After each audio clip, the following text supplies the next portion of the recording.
Jaringan pipa gas kota atau City Gas yang sudah terpasang di 4 kecamatan Kabupaten Oku hingga saat ini belum diaktifkan. Padahal sudah ada ribuan jaringan yang terpasang sampai akhir tahun lalu. Atas hal itu, PLH Bupati Oku, Tur Chandra, sudah menggelar rapat bersama pihak Kementerian ESDM.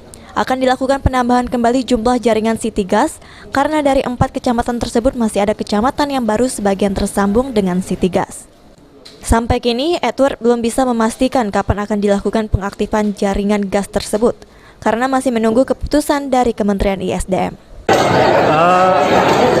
Kemarin sudah rapat dengan BPH Migas ya, dengan Migas. Ada lebih kurang 5.000 sambungan untuk yang gas ini. Ini sudah siap untuk dioperasionalkan dan kita menunggu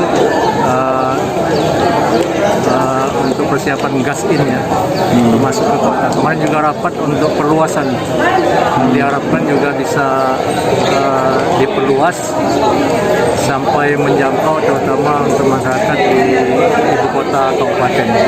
Karena saat ini masih di pinggir-pinggir kota yang tersambung. Kita sudah usulkan kemarin juga supaya bisa dilanjutkan program ini, bisa sampai ke rumah-rumah masyarakat yang ada di dalam kota terutama.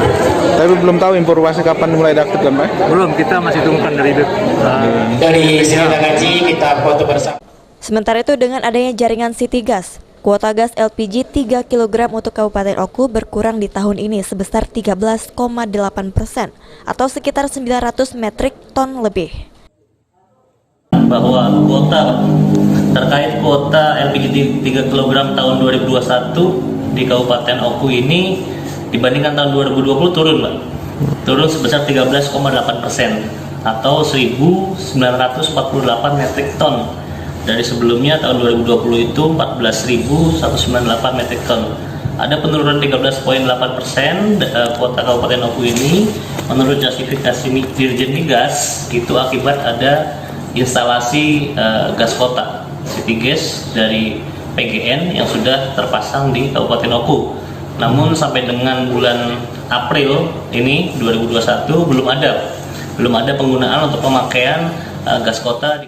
Ari Pranika, PAL TV.